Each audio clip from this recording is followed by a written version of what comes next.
watching Game of Thrones? Yes, Paladin Butters. Are you enjoying it? Well, it's pretty good, I guess. But have you ever noticed that almost every time they show a guy's wiener, that guy's character is gay?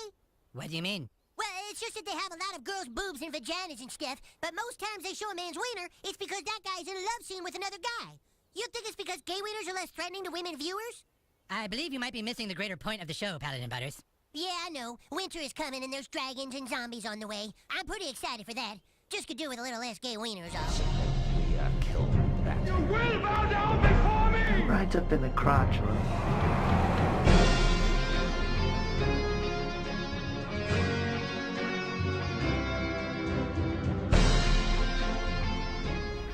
Hello everybody and welcome to another episode of Big Screen Heroes Podcast. Today, I'm going to be riding solo today. I'll explain that. This week was supposed to be, we were doing the Dawn of the Planet of the Apes, in tying in with the new film, The War. But unfortunately, I was unable. I had stuff coming up this week, graduation and all that, so that all happened, and we weren't able to do the episode within the time slot. So, as a kind of a making up for it, and at least having a video up this week, I'm going to do solely do this on my own, which I'm not 100% comfortable with, because it's very hard to do this on your own and not sound like a madman throughout the whole thing. But I'm going to be doing Game of Thrones, more specifically the Winds of Winter episode, which was the last episode of Game of Thrones, for anticipation for the new season that comes out this weekend. So it's a short one. It's a short episode with just an hour of me watching the Game of Thrones. So I don't know how this is going to go. I don't know how this is going to turn out. So I do apologize in advance for a solo run on this. Just for editing purposes, the episode is going to start in 3, 2, 1, click. And just coming up now is the HBO logo, and the theme plays.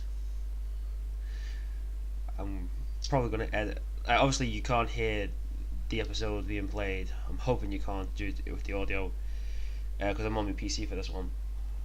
But I probably might just put the South Park's weirdest version in the background, because regardless of what version, it's still quite a catchy theme song no matter what. Just a bit of an insight. It was literally just over a year, not long ago, that I actually started watching Game of Thrones, which will explain the intro for this episode. So I only started watching it all this last year, and it took me a month to catch up with everyone else. It was a long, emotional month that time, watching Game of Thrones.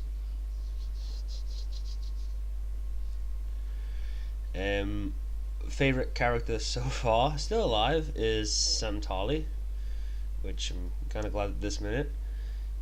He's still alive after 6 seasons, which is all good. So for a character to be like that and not be a massive mainstay is still an achievement. There's still a few characters in this I like as well that are not dead. I mean, obviously, like, Jon Snow has died and come back.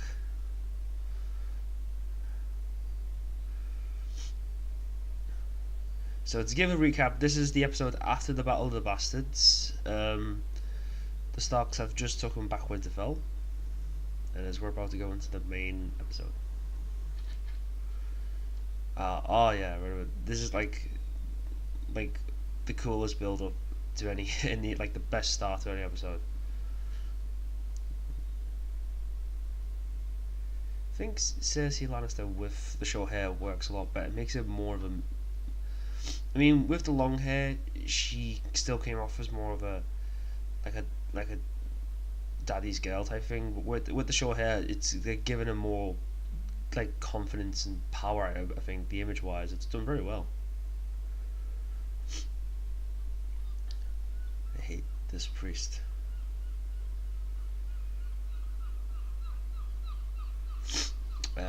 Sorry for the sun sniffs because I have a wee bit of a cold. Every time we've done an episode, it's been like 90 degrees outside, like we've been roasting as hell. So to have like the last few days of the weather being pretty cold and stuff, it's kind of a shift change in hay fever. I love the music on this show. Like for this song as well, this is like the first time. I think this is like the first time it was ever played. I remember, and it plays up, and it plays through this whole sequence, and it's done very well. I think. Like, fucking hell, poor kid. Just because he likes to take up the bomb.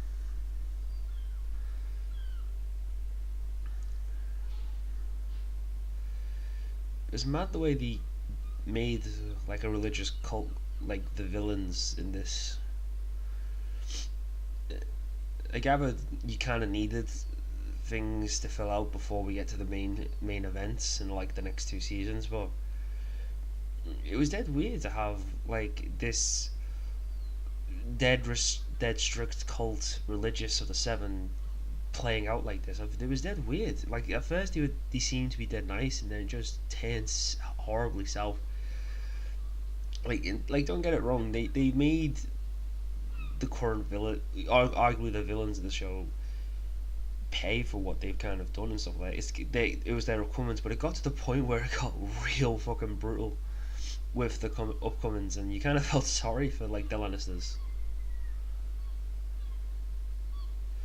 You genuinely felt sorry for the Lannisters as it was going, and then obviously this episode, but like this episode shows, you can never take it for granted that the Lannisters are going to do exactly what you want to do.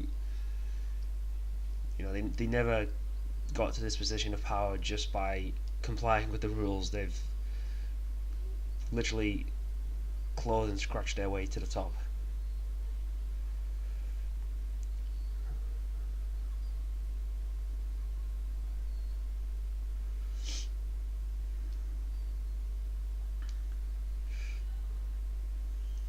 Fucking Maester's pretending he's a cripple throughout this whole thing, and he's not.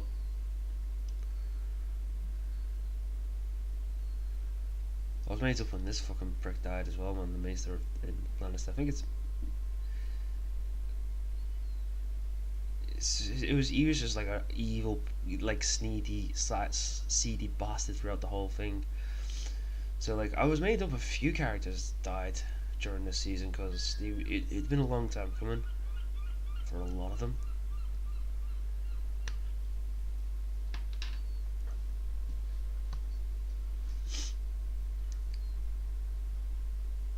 This is the trial of the Seven.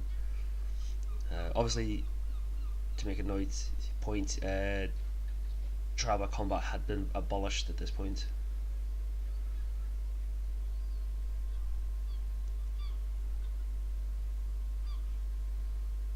Oh, there you go.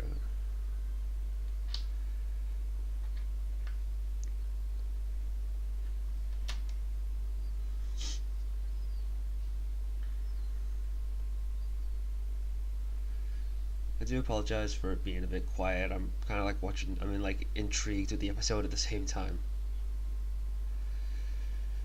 So, it's very weird to kind of like keep talking over this and all that. I'm gonna have to mute this episode so I can't really hear anything because I'm more focused on the story. So give a bit of a backstory. Like I obviously explained, like I watched Game of Thrones. I started a year ago. What kind of like led to that was my friends have like been saying to me for years, Game of Thrones is good, oh it's amazing, you should watch this, you should give this a go. And I was always on the fence about it because I knew about like the incest angles and stuff like that, and I wasn't like all that sold on it. I was thinking to myself, I can't really be interested in that. And it wasn't until I can't remember the episode, but it was the I think it's hold. It was in this season. It was the episode which was Hold the Door, with Hodor's death, and it genuinely, like, I'll admit, it genuinely brought me to a tear because the episode was that good. I thought, this is so sad for a character to be like, his entire life has just been built up for this one purpose. He's had no other goal than this. This was what was going to happen to him no matter what. And it was dead fucking sad, man. So, in all honesty, it was that moment. It was just like seeing such a character who's like, you know, this is like a harmless, innocent character in the show, and brutally murdered. And it's like, shit, I gotta check this out, because it's like, oh, I'm gonna watch this because people are just, you know, innocent people are just getting murdered. I need to like watch this show now, and that makes me sound like a sadist saying that, but I mean it in like, I'm intrigued of like how certain things happen and how certain things work out. So, in all honesty, right, that was what eventually got hooked me on. So that's what I spent the month watching the entire season, the entire seasons. Obviously, as I was going, before I went into it, I knew about the red and purple weddings, so they weren't necessarily big surprises, sadly. But there were a few of the surprises as the season went on. This is genuinely like the grimmest form of like accepting punishment, accepting guilt, is carving the symbol of the 7 into your forehead. That's genuinely a grim fucking punishment. Like, in no way, shape or form would you willingly do, like, in no way, shape or form would in a religion would you fully accept that. And it's, Jesus Christ, the mountain. No, it's a scary looking bastard right there. If I remember the book, another thing is, one of my mates, Damien, he literally informed me of the actual lore of the whole thing, like before I even watched the show. So there's a few things I knew. As far as I'm aware of, the mountain in the book technically doesn't have a head, because obviously he dies during the Viper fight, and as proof of his death they send his head, but obviously you still have Crigor again walking around like it's absolutely fucking nothing. So for the mountain, he's genuinely terrifying. I mean, I honestly believe he's a cool, like, in real life he's like the coolest person on the planet, but he is genuine in this show. He's a genuine cunt. Especially, so I can't wait to see what happens with him in the next series, because like that, like how that's gonna work out when you've got a bunch of like a group of the Unsullied. Like, I mean, imagine Grey Worm versus the Mountain. That's gonna be an interesting fight. Oh, this is the build up to like everything happening. I can't remember what his name is. The with the Lannister that was accused of being, who's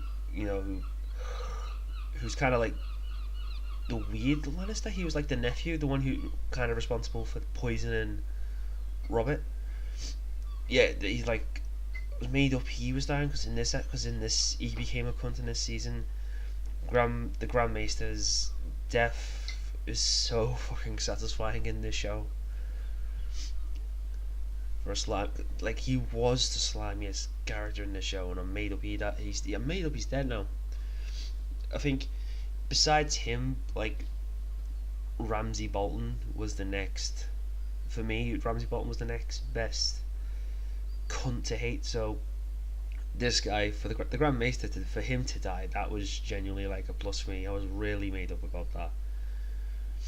I love the build up to this, which was the whole wildfire thing, and I love the like all the kid spies that he's managed to have and stuff like that over the years. they're going to kill him, which is quite fitting, really.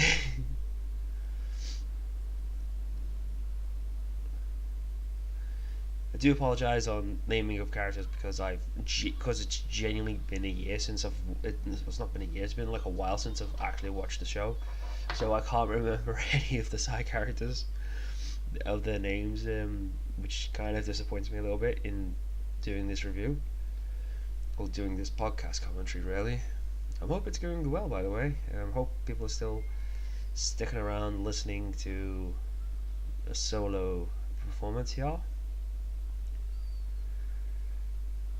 Oh, thank fuck that cunt's dead. I mean, I did love the whole, because he sleeps with like every other prostitute under the sun. He kind of like, he actually does have the capability to function like a normal healthy person, but he's been like blagging that he's dead slow and he's dead clumsy this whole time, just so he prevents him from not doing any actual work. Quite amazing. Oh, this dragonfire crap. This is going to be an interesting thing as well. I wonder how many of the barrels are still left in. I wonder how many is left in Westeros to still have the functions to do this, to need to do the wildfire. Because that crap, if I remember rightly, that crap there's a load of it all under Westeros, because not under Westeros but all under King's Landing. It's all buried under King's Landing because the Mad King was literally prepared to just like, if no one can have this, if no one can have King's Landing, then fuck it. If I can't have it, no one can have it. So it was like he developed this thing, wildfire, which would at least give him that advantage of automatic victory. I'm not too sure whether or not, because like a lot of it was used during the Blackwater fight with Stannis, so I'm not too sure how much of this is left. I'm interested to see how much of this is left in for the fight. And the Queen figures out, that something's not right. If Cersei Lannister's not here already, why is she not here already? And everyone's just waiting patiently for this. So I like how she's the only one like that figures out straight away. Something's not up. We have to like kind of fuck off right now because this could be bad for all of us. But obviously this religion's pride refuses and believes that she will do the right thing. This I thought was absolutely brilliant, having three candles that would easily ignite this all under the church. What makes it weird is that this kid Service Lannister would follow another kid instead of actually just going to Cersei. He thinking that would lead into Cersei. So kind of like the setup for that is genuinely fucked up, genuinely questionable, but it does lead to it leads to this like amazing imagery. Like they're already like, this is genuinely like they fucked themselves over.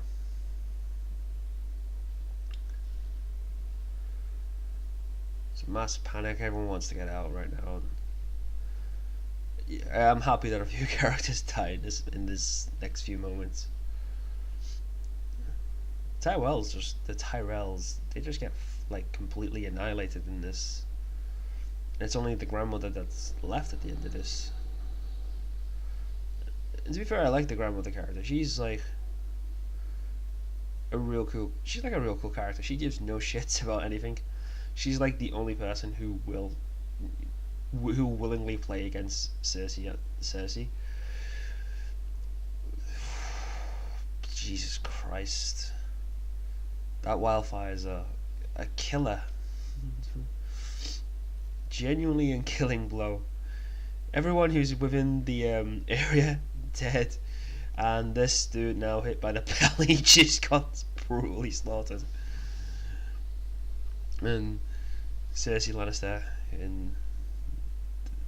basically in the castle, just admiring the view, drinking her wine, as the Lannisters have a real bad alcoholic problem.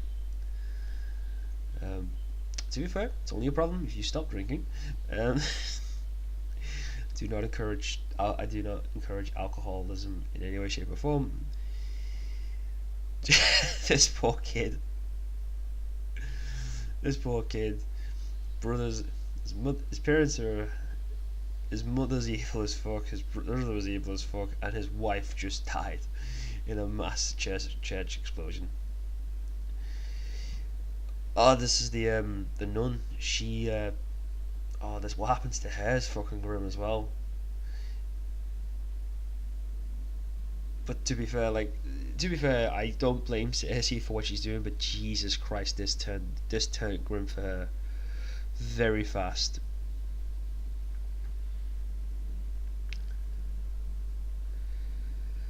It's weird. How she was like in one move was able just to stop everything. She was like, nope, fuck this now. I've had enough of this. No more of your games. It's all over.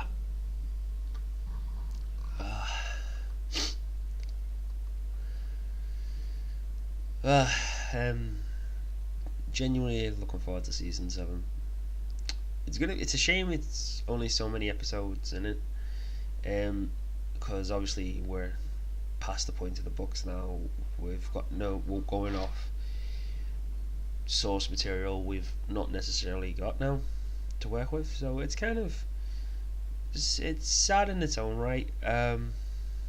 It's sad in its own right that we're in that scenario. So now I think it weighs more heavily on the producers and the directors than the actors, that you don't necessarily have that source material anymore. I mean, obviously they must have like cliff notes of how George R. Martin wants to finish the stories, how he wants to finish the series, and I think that's what it is they're just working off cliff notes. But like the next, what is it, like 14 episodes or something like that? I think maybe it's like 15 episodes left of the show. It's gonna be a real fucking slaughterhouse. I think like the level of how the last 2 episodes of this season was with the Battle of the Bastards and the Wind of Winter show that this is the kind of like the scale of what all the next episodes are going to be like this season, because I'll be dead interested to see how, if we do get slower episodes in the next season, because there's not a lot of time left, and there's still a lot of conclusions that need to be resolved. So it'd be interesting to see where they go with it.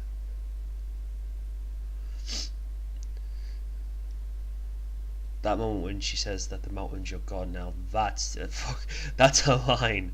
That's a line and a half. He's your god. He's your god now.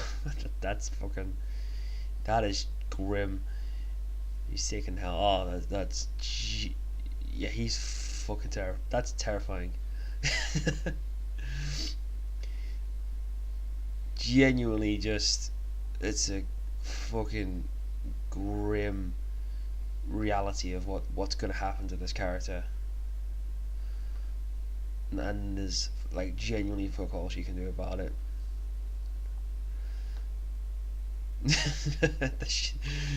the shame chance, it's all coming back. That was it.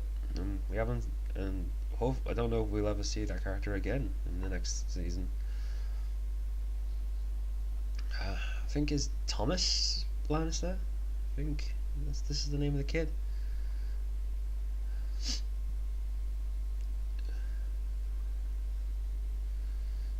I love this whole that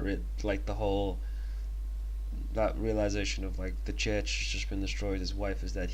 This is the best way to like he's dealing with that scenario, is just like, well, fuck this, I'm out. He's realizing, because he realizes his odds. This game is like way too much for him now.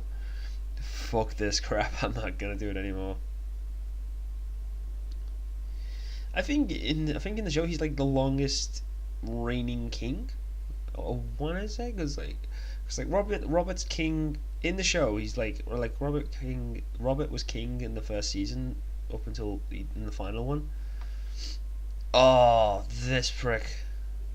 I was made up. He fucking died.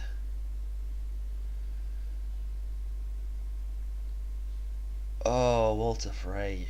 I'm so fucking happy you died. If anyone deserved it, it was this character as well. I love how like Jaime Lannister basically just puts him in his place, saying, "You are like," because he acts all dead high and mighty, like saying, "I did this. I'm the one responsible for the Red Wedding. I'm responsible for the Starks finally falling." And it's like, no, you're the reason you fucked up. It's like you're nothing in comparison to the grand scheme of things. You're just a small time faction, really, at this point. Oh, that's the girl who's Arya. I think, yeah, that's her. So she's already. It's cool that she's already there. I love the relationship Bronn and Jaime have now. It's like, I'll be sad to see if Bronn ever dies. He's genuinely a nice character. Like, he's the only character who's like, he'll only fight for what it's like, for money and shit like that. But he has his priorities straight. He's the only character who has his priorities straight. Like the relationship between him and Tyrion Lannister is amazing, because like, obviously they do declare themselves as mates, and Bronn's relationship with Jaime Lannister is amazing as well. I like how he gets on with both the Lannister boys, and it's gonna be sad if, you know, when Bronn comes up against the likes of Jaime Lannister, or like if Bronn goes up against Tyrion. Like, it's gonna be dead. It's gonna be a really emotional fucking scene when you think about the characters you've attached to and the characters that are gonna possibly die. This is the scene where it's like, Walter is saying, you know, we're both king slayers. You killed the Mad King, I killed the King, Robb Stark. And he's like, no, we're nothing alike. We are nothing alike. Do not get it in your head. We are nothing alike. Which I thought was amazing. I thought that was genuinely like Jaime Lannister's not necessarily he's not an all around bad guy. He's just in the situation he is with his family because how much he loves his sister. And that's what I like about Jaime Lannister in general, is because all he ever wanted to be was a knight. That's all he wanted to be. He wanted to be a knight, and he wanted to be remembered for, you know, everything. And it's dead sad to see his legacy. Because he did what he thought was right for the whole kingdom. When he killed the Mad King, he thought he was doing the right thing, and he's just been getting shit. He's just been eating shit because of it, which is dead mad. Like realistically, they knew. Everyone, I have to believe everyone knows he done the right thing, but they can't say he did the right thing because it wasn't honorable what he did. And that's the sad part. It's like such a good character who did the right thing for everybody, and is within his right to justify what he did. Just gets shitted on, and then obviously he's got to do what he does because of how much he loves because of how much he's in love with his sister, that he's willing to do all this to prove himself to her. And like, I had a mate, Louise. She said, like, the way it's been building up, it's most likely that Jaime Lannister will die in the next season. And seeing some of the shots, there's a good chance it will, and it's gonna be sad. because I do genuinely like Jamie Lannister. Like him and Bree, their relationships. I mean, like Jamie Lannister can have good conversations and good chemistry with any character in this show. He has proven that. Like, you know, the Kingslayer, the best fighter there is in the whole fucking King realm. He's just genuinely. Oh no, I have to stop. I have to stop. Sam, the greatest character of this show, Sam, has finally made it to the library. Oh, it's such happiness to have such a innocent character not die yet.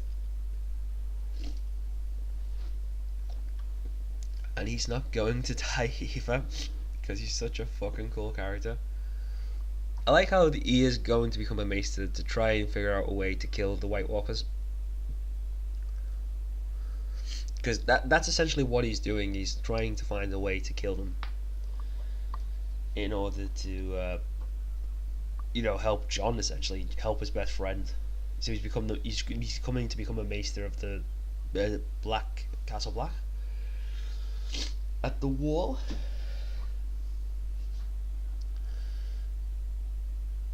You gotta pass him all the way, Sam. All the way.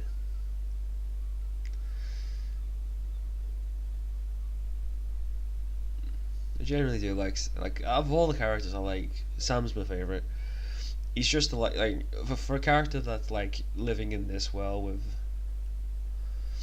all the bollocks that happens back and forth. He genuinely has come leaps and bounds in terms of his development, and I'm genuinely happy for him, for like how good he's gotten over the time.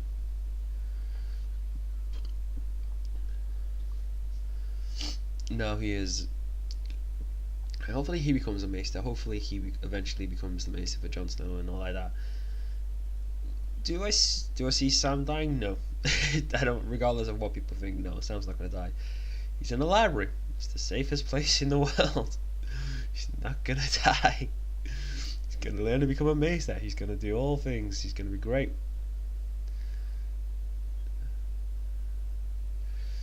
Don't know how far he'll get. Yeah, there's like, yep, the maester up there is no longer there now. Yeah, you're the new maester. We're going to train you how to become a maester. For those if you don't know why the maesters wear the necklaces around them, that's basically to indicate of what they. It's kind of like a representation of like what they're good at. So they'll have things for they'll have links for certain things that they're good at, such as healing, of knowledge, magic. It's kind of like a badge, like an honorable badge system, where it's like if you have this on your chain, then obviously we know you can do this. So I think that's a good little thing to have, where it's like it's made of different elements of being able to do. Now, I've seen the memes for this, which I thought was amazing, which was the Belle entering the library for the first time, and Sam now realizes he has all these books to read. You're one of the characters to inspire you to read books. This is the character. He's like, this is like, I'm happy that if this is where we finish with Sam, I'll be happy, because it's like, yeah, he's where he wants to be. He's going to learn to become a maester, and that's the best thing about it. Genuinely, holy crap, that library is like super massive. What the actual fuck? He's genuinely happy. Gonna be a maester that knows how to kick ass as well. Winterfell, such a cool place. And the White Dove. I like how this is like a genuinely like an awesome scene. Like Jon Snow is Jon Snow is a really fucking cool character in this one. The amount of development this character has had as well. It's mad to think he's now in the bastard to become king. That is genuinely like the best story. To come from nothing to eventually to come from technically nothing to becoming the king is like a huge step. Davros as well. Davros is so fucking cool, and this is this is the whole. They realized that they killed the girl beforehand. Davros is cool. Davros is a cool character, so I think like Davros like he was technically backing the wrong horse with Stannis Baratheon for a lot of the episodes, but he was loyal. He was genuinely doing it because he believed what Stannis was doing. He believed what Stannis was doing was right, and obviously now being an advisor to Jon Snow, I think he'll do pretty well. I think he's in a better position.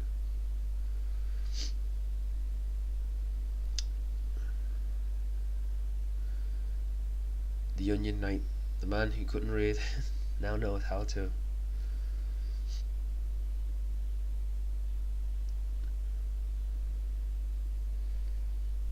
It's genuinely like this show itself in general is just so fucking good.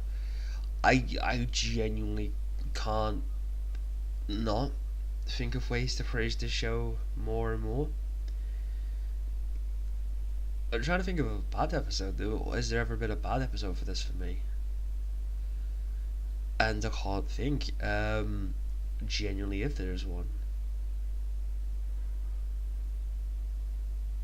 Maybe. No, I can't think of an episode where I'd say that was bad. I thought every episode had its purpose. Every episode had its build up. Okay, to be fair, anything in Dawn was a bit of a slow. It's not necessarily having bad episodes, but it has its slowest episodes. Like any episode that requires them to be in Dawn or Bravo to an extent. Excuse me. Any episode that results in them being there, it's kind of like it's cool we're here, not necessarily cool to be here.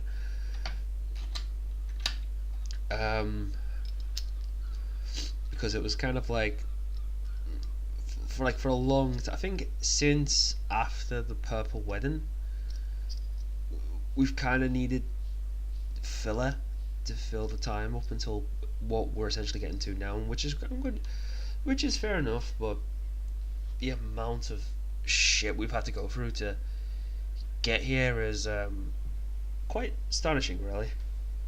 Mike has moved a little bit, so I'll just move it back there a little bit.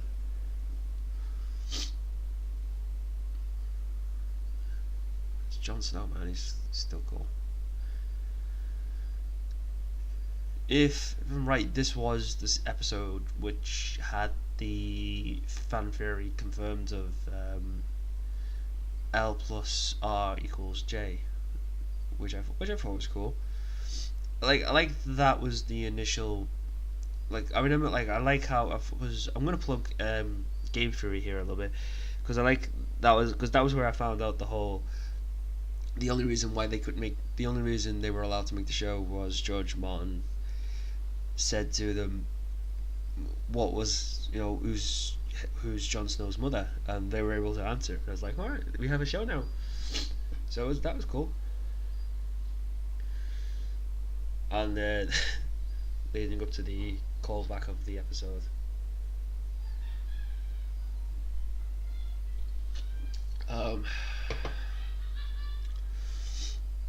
bit of laughter in the background. I can't prevent that in any way, shape or form. It's dead weird doing this all alone, not having Mark next to me doing this. It's very weird to ramble on by thyself and just try and fill time, try not to have as much dead air as possible. It's very weird. I think Mark might do an episode like this, but I'm not too sure. See how he wants to do that in the future. But it's overall, watching this episode, it's been very good to catch up of a recap of everything that's going on with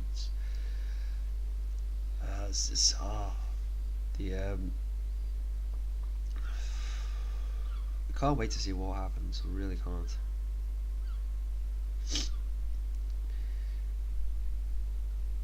What's worse about me kind of doing these episodes on my own is like I don't know. I forget a lot of character names. Like genuinely forget a lot of character names, and I'm like, stuck for time, stuck for things. So I have to remember a lot of things as well. So it's kind of weird. Hopefully you're watching this as the same time I am watching this. Hopefully some people are.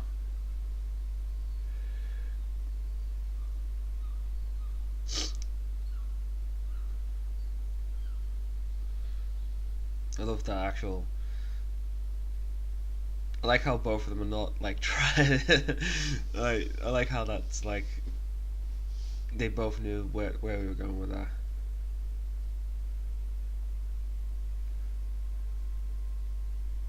It's quite cool. Genuinely cool moment. It was good. The little callback of the house saying winter is coming. Excuse me.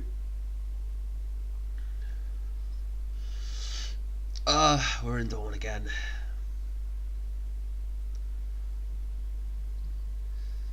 In all fairness, Dawn is a nice looking country. I think it's like it is meant to play off as kind of like Spain. I think. Really, it looks like a nice city. A nice land, nice country from the family. Just gonna.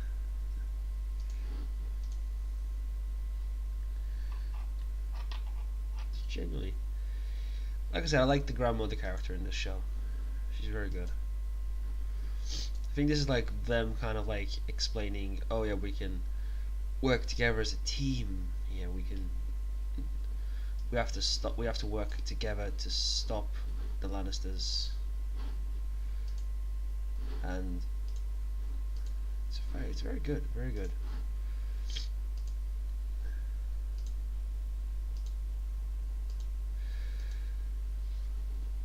Oh. As far as I'm aware of, they are going to be on the Targaryen side, so that should be good to see. They're going to be on Daenerys' side, obviously, because they obviously don't want to be with bloody Cersei.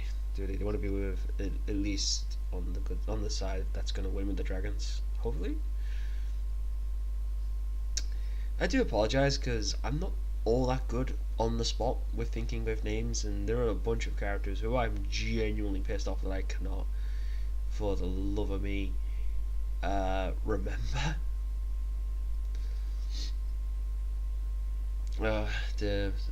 This is kind of cool. The whole Daenerys saying, I'm fucking off to Westeros now. I'm gonna go home. I thought it was weird that they changed the actor for this, because he seemed like he was a completely different looking character. Like obviously they've changed the character, but he looked different. Weird, like you've had this build up like this this suave, elegant French type character who was very good at his sword, and like to be fair, he still kind of is that character, but he's not. But it's very noticeable that he's not. It's very noticeable, like the change of the attitude, because he's like I'm still suave, but also maybe not as suave as you think. I think because I originally thought it was the same guy who was like in charge of the Many Faces God like type thing, but he looked like the exact same person. It was the same as well as with what is the Crow guy. They changed as well. They changed him in the last episodes as well. He was a different character. He was a different person during the whole thing because he had like a big beard and everything. Even the children, they do change a lot of the things. Like they'll introduce something and it's like, oh, we now have time to like work with the look of this thing, so we'll work in that detail. So it's like it's that weird. how the show works with that kind of element. It's dead weird.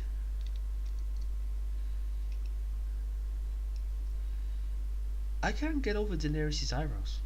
I genuinely can't. It's like, it's massively. What is it noticeable? Yeah, it's massively noticeable. You know that it's a wig. Like, I don't know why. Man, to be fair, if you do the eyebrows, then you're gonna get like a forced scenario, aren't you? Where it's like he looks like a real bad looking albino. And that's not to say albinos look bad or anything. It's just, it's like, it doesn't look like for that look. There's nothing, like, it wouldn't be. To be fair, I think it's like nothing to help to define it or anything like that. So I think the eyebrows work.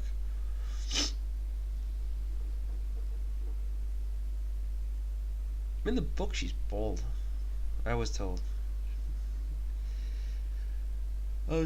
In thy book she was bald, so I thought that was kind of cool.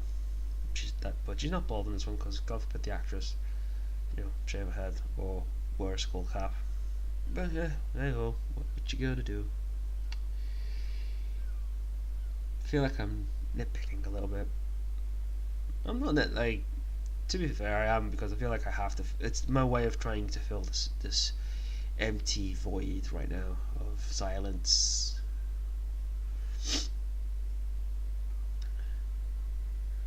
I think we're gonna get the Hand of the Queen scene in a minute. I'm not too sure. Yep, there we go. We're gonna get that. Tyrion Lannister, man. He drinks and he knows things. That's fucking cool.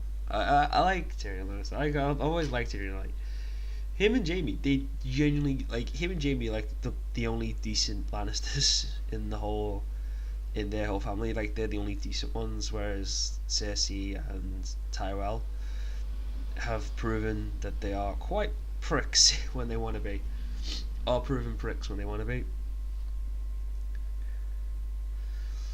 But but for Tyrion, like, he's like, I like even like the relationship between him and his brother. That's boss. I mean, the relationship he has with his sister is terrible because his sister blames him for the death of their mother because she died giving birth to him. But the brother, he's always been like, no, the brother's always been all right with him. He's always been good with his brothers. It's mad, like, I think with the beard he looks much better with it than without the beard. I mean, like, without the beard he had, like, it was like the clean look of the Lannisters type thing. But I think with the beard he looks good. And the overall character arc for this character, to have everything and then to be stripped of it, to have literally everything, he had everything and then stripped, and now to regain it all again is quite the journey himself.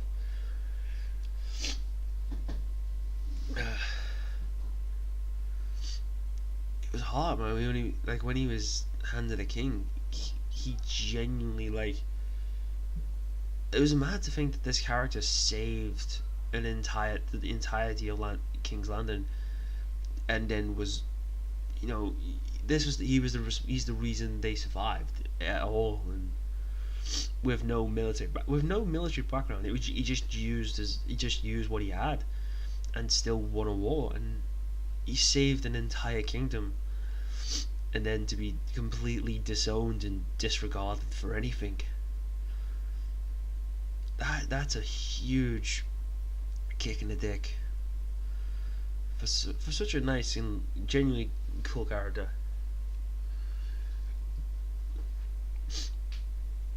But he gets promoted to Hand of the Queen because to be fair, I didn't understand this whole. He almost fucked up, but to be fair, he was doing his best not to. He was trying to do his best to keep things in control, and as a result, he's now second in command. He's now Hand of the Queen.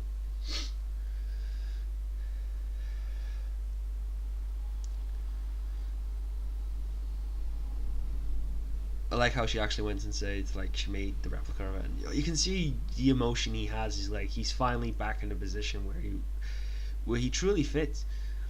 Like that was like the thing he has is like he said like of all the people who could play this game, Tyrion's the best. Tyrion is the best character to lead. But in an ideal world, he's the best character to lead. But obviously in this world, it's not going to work, is it? And this. I love this fucking Walter Frey's going to get fucking killed now, and I love how that was. I love how kill his sons, made them into pies, and then made him eat. That's like South Park level fucked up. That's like the South Park episodes where Cartman kills Scott Tenorman's kids, not his kids, his parents, and makes them into chili and makes them eat them. It's genuinely that, and it's like an episode from South. It's a South Park. South Park did it first, I think. It's weird.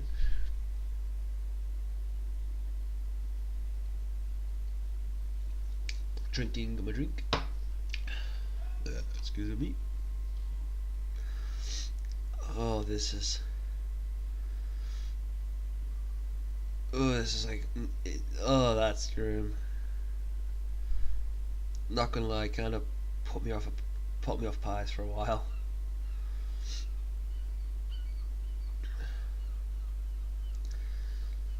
Walter Frey dead, motherfucker. I had time to believe that the actress for Arya Stark is like 19. Like to be fair, she started when she was dead young, and like obviously she's obviously now she's aged and she's aged and shit like that. It's mad to see like characters like that just grow into the role essentially. Excuse me.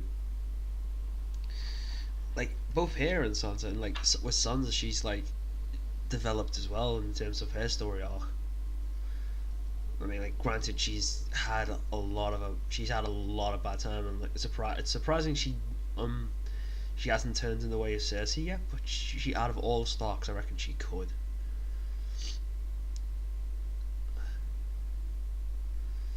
So fucking made up. Walter Frey's dead now. Genuinely made up. If there's one character left, to kill that I want to see dead, it's Littlefinger. Genuinely, like, Littlefinger's the only character left for me. I would personally be like, oh fuck, you're dead. Like, but to be fair, he's the same with Tyrion Lannister. He's like, he's a character who knows how to play this. He knows how to play the system well. He's not stupid. He's played this system just as well as a lot. There's a few characters who are genuinely playing the system, and for him, he's playing this very well. Basically, on the fact that he just loves. Well, to be fair, he loved Catelyn Stark. I want to say I'm saying that name right. Like, he loved her, but obviously she wasn't going to go for him because obviously she was always going to go with a Stark. So for him, like, he's gone on and like put himself in a position, and he's now on the verge of like he's going to bang the daughter. So it's like he's genuinely in it for it now, for Sansa, and like it's weird. Like it's weird that it's doing that. Like, but I understand like where the character's going with it, but it's a weird thing like that. I think he was doing all that just because of her, because he's like, I think because he is in love with her as well, but he's like, this is exactly like what happened with his mother. It's really weird. But I feel like he's gonna play off. I feel like he's gonna play off her and Jon in terms of who's in charge of Winterfell. Like, I reckon that. I think that might be a thing that's gonna be a bit of a concern, but which could also lead to Littlefinger finally meeting his match in the end, next season, basically. having, trying to play off the two Starks against each other to see which one will take. Obviously, he'll back Sansa to the ends, but that for him is going to be what he's going to have to try and do, is like try and persuade them. But obviously there's a fucking war coming that's not gonna work.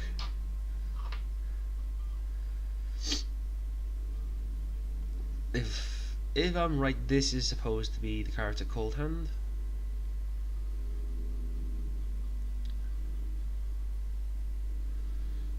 But Branno Stark is obviously here for this. I think he only came back for these 2 episodes. So I think this is supposed to be the character Cold Hands in the book. I think maybe I'm not too sure of that because I haven't read it or anything like that. But I'm sure that is who this character is meant to be, at least. It's kind of cool that we haven't seen him for fucking ages, and he's back in it now. So it'll be very interesting to see whether or not he comes back in the next season, because we've seen clips where it's Jon and the Brotherhood without banners are essentially in the north fighting off the fighting off the horde of the White Walkers. So it's gonna be cool to see what happens with that, man. I love the snow and all like that. It works perfectly, blends perfectly well for the rest of the show. And then Bran obviously is gonna learn, goes into the past. This eventually becomes the theory of confirming the theory. He now gets to see what happens. What was essentially what started this war between the two. What essentially started the war and what has eventually led to where we are now with everything.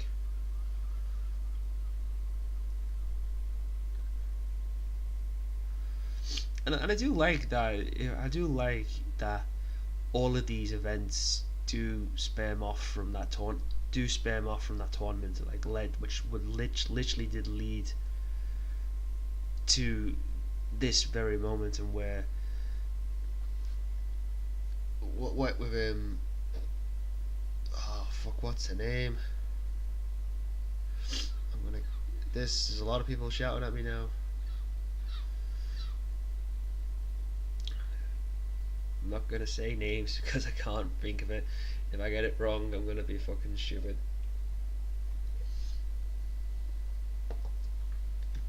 But the R plus L thing. This is where it all gets confirmed. This is the big fan theory type thing that's all been leading up to the whole Game of Thrones. But it's mad how that moment, that moment in history has led to this, the Mad King's senile moments, his son going off with Robert's betrothed and all like that, and eventually having a kid. It led to all of this. It led to this. It led to the death of Lyanna Stark. It led to all the Robert's rebellion and everything. It's a mad. It was how it's mad. That all started when they were all younger, and the effects of what happened of that war is still trickling on now. While they're all trying to deal with the effects of the war, they're all being prepared now for the next big war, they're all getting ready for the next big war, which is obviously the White Walkers, who are now coming down to pretty much take over the whole land again. Obviously you have dragons who are there, so that's going to be actually a good fight though. White Walkers against the dragons. I want to see that fight. I want to see that be a thing. I don't think we'll see that until the final season, but I really can't wait for that, the actual eventual fight for that one. yeah, this is the whole Jon Snow. Yeah, that's kind of cool. I thought that was kind of cool. The final realization of like Jon Snow is part. He is a Stark, but he's also a Targaryen as well. Wait, that like it's a weird which is a weird combination, but it fits into the whole a Song of Fire and Ice. It literally is. He is the combination of a fire and ice. A lot of the characters do have that connection in some way, but he is the literal definition of it, which by default makes Jon Snow the overall arcing hero of the story. But obviously you have other characters who have also got their own stories that they're contending with. I thought this was a boss. Excuse me. I thought this was a real cool scene. The whole King of the North statement. The worrying thing is like the last time, someone got called the King of the North, it didn't end well. It genuinely didn't end well. So there's a hopes that this, doesn't happen again, and this ends up being the same thing. It's like weird, like the connection, the similarities that him and Robert Stark have. Him and Jon Snow, like they more or less grew up together, because obviously Jon Snow was always looked upon as the bastard child of Ned Stark. But the similarities of their origins, and not the similarities of their origins, but the development has gone to do things. Obviously, Robert he had his Robert's Rebellion, to have his war, and obviously to end the way it did in terms of betrayal and stuff like that. But it was the same thing with Jon Snow. Is like when he went to Castle Black, he had his war with with the wildlings and stuff like that. There was a lot of similarity, even to the point where he was killed with betrayal and all that as well, from the Brotherhood, from the Brothers of the Night Watch. The only difference being that Jon Snow had a multi-res on him that allowed him to come back to life. It was them episode, but like there is those connections of the two Stark boys who have had similar fates, but it's now a case of like this is, and I think with Jon, he appreciates the idea that he does have a second chance at this again. But it's going to be interesting to see how he handles it. He's now in a position his brother was. This is a boss. This is genuinely a boss. The men of the North and then the families of the North now accepting Ned Stark as their new King of the North. I like how I like how they are genuinely still all about fighting their war on the South against King's Landing and against the Lannisters. That's their war.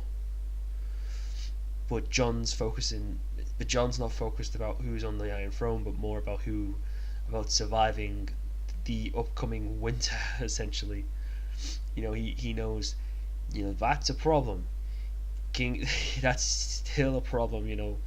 The wall's not gonna hold; it's going to fall.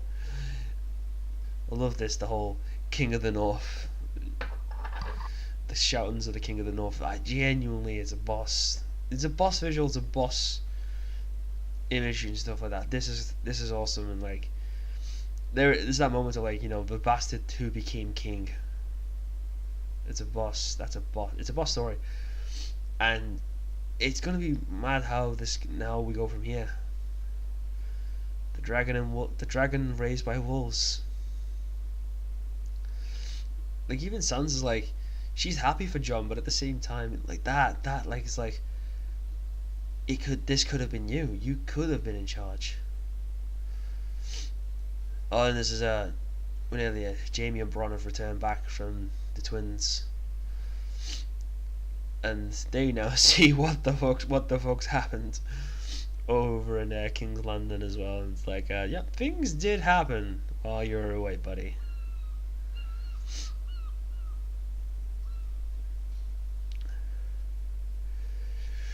But it's like, but this is also a good thing as well, because like, Cersei Lannister becoming the queen of the lands. She's now in charge, and this now making the family wise who have been in charge. You've had Targaryens being in charge, and you've had the Baratheons being in charge. This is now essentially with the Lannisters now. It's mad that they're in charge now. It's all like, of all the characters you're gonna make by default in charge is the one. Like, I like how in theory she was like fourth in line, and now she was like fifth in line, and now she's in a position of power. But it's also mad, like, she's lost just as much family members as Stark has, so it's pretty good to see. What happens when Cersei Lannister is queen of the Iron Throne?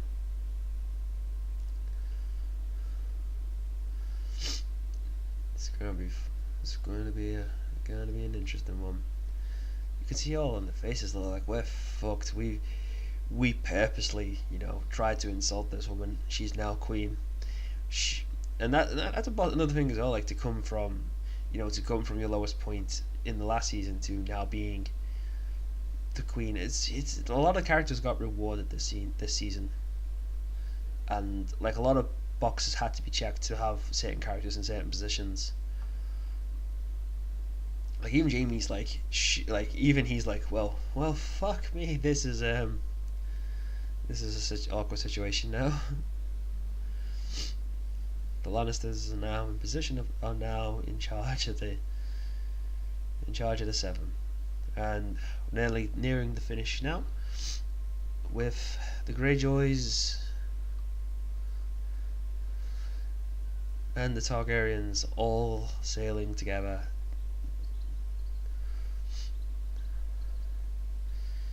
And this is gonna be genuinely, like, I like how this is the build up for what's eventually gonna come, the big war that's gonna come the next 2 seasons.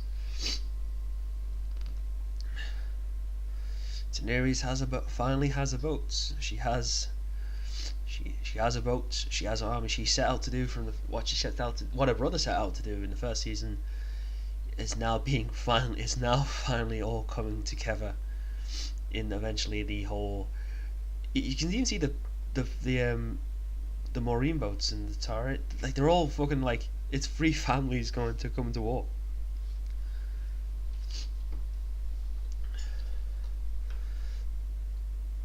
Three major families and dragons are all coming to Westeros, and they're all coming to take on the king, take on the queen. It's a boss visual. The music for this is excellent, and as we see now, it's the dragons fly across the boats, and Daenerys is the first boat. She's leading the charge. So this is it. So this is what happened in the last episode, and we're eventually leading off to hopefully the next big 2 seasons and the big main event of a war. You got one queen in charge. We're now maybe looking at another, with her and her massive boat army and dragons, which should be cool.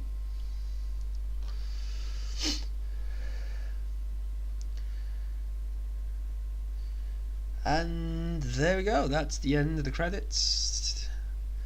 Overall, it was a solid episode. I think Battle of the Bastards will always be a personal favourite for a lot of people, but I think this was also a very good episode to end on. It was a good signaling of, like, ending a lot of finishing a lot of stories, but at the same time getting ready for the next big eventual fight, which is going to happen, the big war. Literally can't wait for that. So overall, it was a great episode, and it's been fun doing this solo. Not gonna lie, it's been quite nerve-wracking a little bit on certain parts, and a little worried on certain bits on filling in time and space. Doing this solo was a lot harder than I originally thought it'd be, but overall we got it. We do apologise, this isn't our regular scheduled programming, but we wanted to try and at least get one episode out a week, and obviously this is essentially the best we could do in such a short period of time. So that being said, can't wait for season 7. I know for a fact a lot of people can't wait for season 7 ever. It's been a age of a wait, a long time, but we're all here now. We're all finally there. Just a few more days now. I think it's 3 days left. 3 days for the UK. I think 2 days for America because they get it before us. But season 7 finally here. We're finally gonna get it. So without further ado, I think the next review might still be Dawn of the Planet of the Apes when we come back with Mark. I'm not 100% sure with that one. We will have to come figure that out, or we possibly might just jump right into the something else. We're not too sure, but who knows? We'll figure that out as we go along. So I hope you have enjoyed this solo run of watching the Game of the Thrones with me. I hope I was as at least entertaining solo without my good co-host. More importantly, hope you guys like it. If you like and subscribe, leave a comment on how this went and whether or not you think we should try and do this more often, or if not, in which case stick to the 2-man act, which is fine. It's all good. But overall, it's been enjoyable. This has been Charles, and I will catch you all next time.